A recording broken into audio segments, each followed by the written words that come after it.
Hello and welcome to the digital presentation of Stories from Singapore. And today we have with us Tan Yuting, the composer for But I Am the Lallang, and Alexis, the saxophonist for the piece. So Alexis, can you tell us a little bit about yourself and what you're up to these days?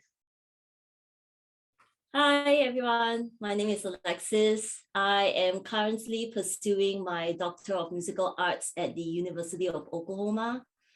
And I've been here for 3 years now, and I'm excited to be presenting this piece by the lovely Tan Yuting. Yeah, hi, I'm Yuting. I'm currently doing my PhD in music composition at the University of Chicago, currently in my 4th year, and it was really fun writing this piece for Alexis. Yeah, so Yuting, can you tell us more about this piece that you created? What is it about? What inspired it? And how did it evolve?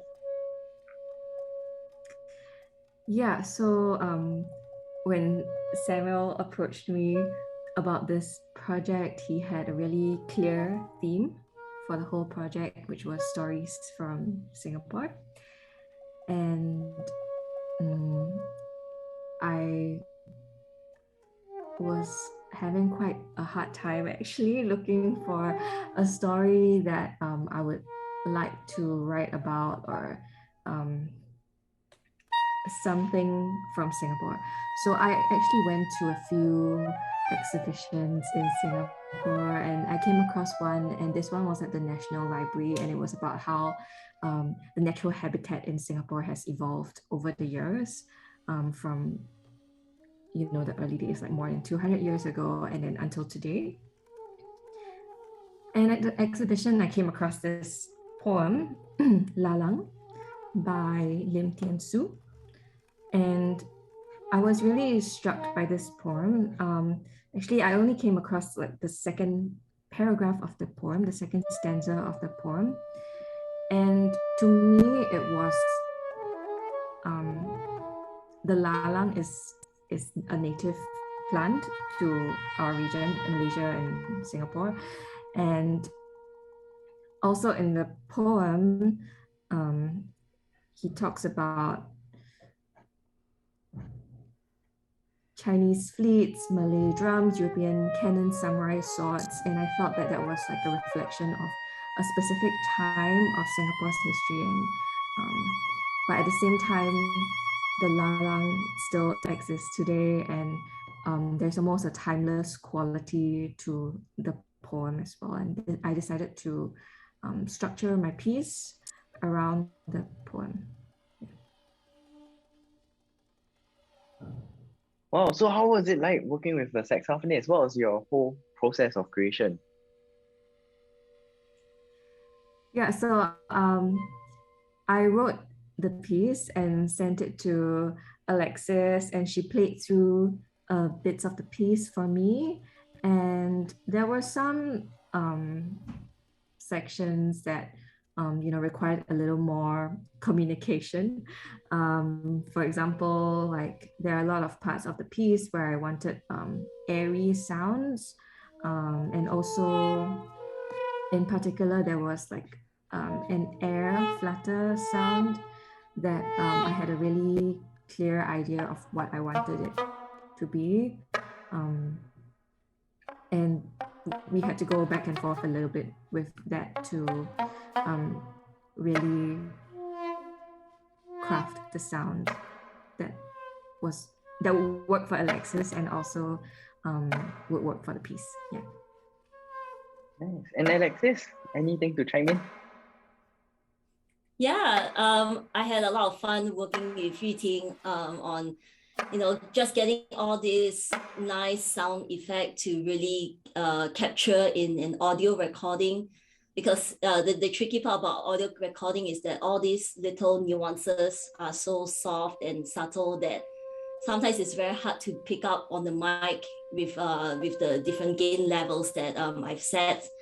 And so we did manage to find a way that kind of compromised that airy subtone texture that she had in her mind. and how to realize that that whole particular action into the audio recording. So I really like the whole process of this, and I just thought that I hope I did the piece justice. Yeah, and I remember one particular conversation that we have that we've been going through back and forth was the open slap thumb part. Yeah, because the tricky thing with audio recording is that because it's such a percussive and big sound, once the articulation is being tackled, it actually clips off the audio clip.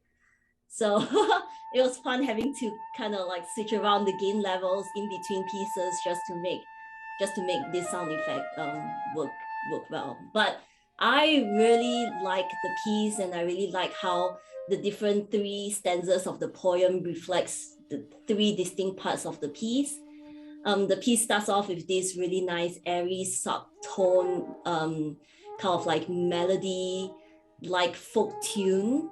And it just really mimics the lallang in the fields where air just pushes through at a random pace. And you kind of hear like the airiness and the subtone sound of the saxophone, kind of like the whisper in the wind along the grass, the lallang. And then it goes into this big kind of like slap tongue section that mimics, the people that come to sort of like collect the land or be part of the land, and how it transitions back into the nature part. I thought that was very, very well thought out. Yeah, and you did such an exquisite performance of the piece. So congratulations to the 2 of you. Well, before we listen to the piece, Yuting, could you recite the poem for us?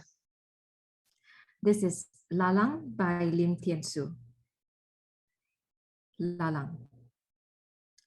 I dread no destruction, possess no emotion. I only exist on land. For I am the Lallang, burns to be born, born to be burned. No lesson need I learn. I have breathed since times the granite cooled its temper. The primal sun scorched me. I have traced the last oceanic invasion. The ancient rains soaked me. Monster herds, human tribes, Chinese fleets, Malay drums, European cannons, samurai swords, did not they appear only yesterday? And I grew used to war, man's endless game. But I am the Lallang, do not ever suffer. No wrong is done to me. I know no misery. I see the world change. I change not at all. I wear the evergreen, for I am the Lallang that spreads across the ladang, that outlives civilization, that cares not for time.